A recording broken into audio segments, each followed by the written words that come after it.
தமிழ் வளர்ச்சி. தமிழின் பாரம்பரியத்தையும் பாதுகாப்பதிலும் இளைஞர்களின் திறமைகளை ஊக்குவிப்பதிலும் நமது அரசு உறுதியான அர்ப்பணிப்புடன் செயல்பட்டு வருகிறது. செம்மொழியான தமிழ் மொழியின் இலக்கியத்தின் மீது இளம் வயதிலே ஆர்வத்தை வளர்க்கும் நோக்கில் 300 திருக்குறள்களை மனப்பாடம் செய்து சொல்லவும், 500 தொடக்கப்பள்ளி மாணவர்களுக்கு தலா 5000 ரூபாய் ஊக்கத்தொகையான அரசு வழங்கும். மேலும் தமிழ் அறிஞர்களுக்கான நிதி உதவித்தொகை அரசு உயர்த்தி வருவதுடன், தமிழ் மொழி தியாகிகளின் ஒப்பற்ற பங்களிப்பினை நினைவு கூறும் வகையில் கல்லூரி மாணவர்களுக்கான மாநில அளவிலான கட்டுரை மற்றும் பேச்சு போட்டிகள் அரசு தொடர்ந்து நடத்தும். கண்ணியமிகு காயிது மிலத் அவர்களின் வரலாற்றை பெருமையும் போற்றும் வகையில், தமிழ் மொழி மீது அவர் கொண்டிருந்த ஆழ்ந்த பற்றையை கொண்டாடும் வகையிலும் ஒரு புதிய விருந்து ஆண்டுதோறும் திருவள்ளுவர் திருநாள் அன்று காயிது மிலத் அவர்களின் நினைவாக வழங்கப்படும்.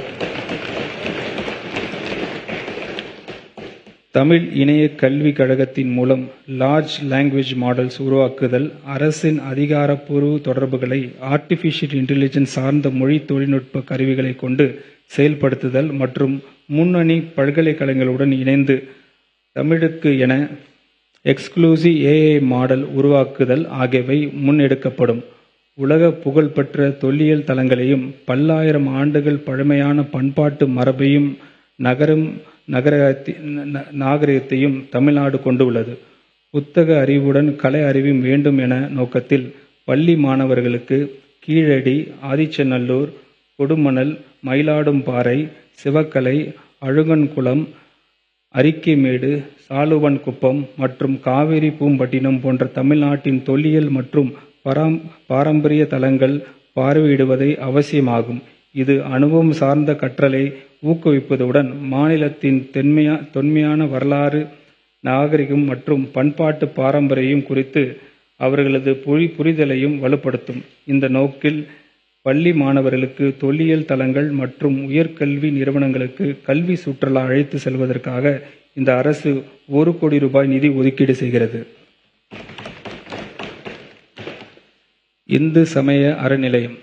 இந்த அரசு எதிர்வரும் 5 ஆண்டுகளில் 3000 திருக்கோயிலுக்கு திருப்பணி செய்து விழா நடத்திடும். 250 திருக்குளங்கள் மற்றும் 75 மரத்தேர்களை சீரமைக்கும் திட்டமிட்டு உள்ளது. மேலும் பக்தர்கள் அதிக அளவில் வரும் திருக்கோயில்களில் அவர்களின் அவசிய தேவைகளை பூர்த்தி செய்யும் வகையில் பாதுகாப்பான குடிநீர், கழிவறைகள், குளியல் அறைகள், தங்கும் விடுதிகள் உள்ளிட்ட அடிப்படை வசதிகள் மேம்படுத்தவும் திட்டமிட்டு உள்ளது.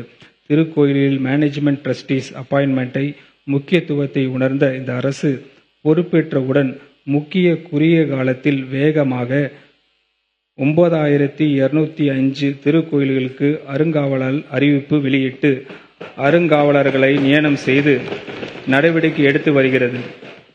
418 கோடி ரூபாய் அரசு நிதி ஒதுக்கீட்டில் 1000 ஆண்டுகள் பழமையான 213 திருக்கோயில்களை சீரமைத்து பாதுகாக்கும் பணிகள் நடைபெற்று வருகின்றன. மேலும் இத்துறையில் பல்வேறு கட்டமைப்பு சீர்திருத்தங்கள் மேற்கொண்டு வரும் இந்த அரசு திருக்கோயிலின் அசையும் மற்றும் அசையா சொத்துக்களை பாதுகாப்பதிலும் தனி கவனம் செலுத்தி வருகிறது. இந்த திருத்த வரவு செலவு திட்ட மதிப்பீடுகளில் இந்து சமய அறநிலைத்துறைக்கு 708 கோடி ரூபாய் ஒதுக்கீடு செய்யப்படுகிறது.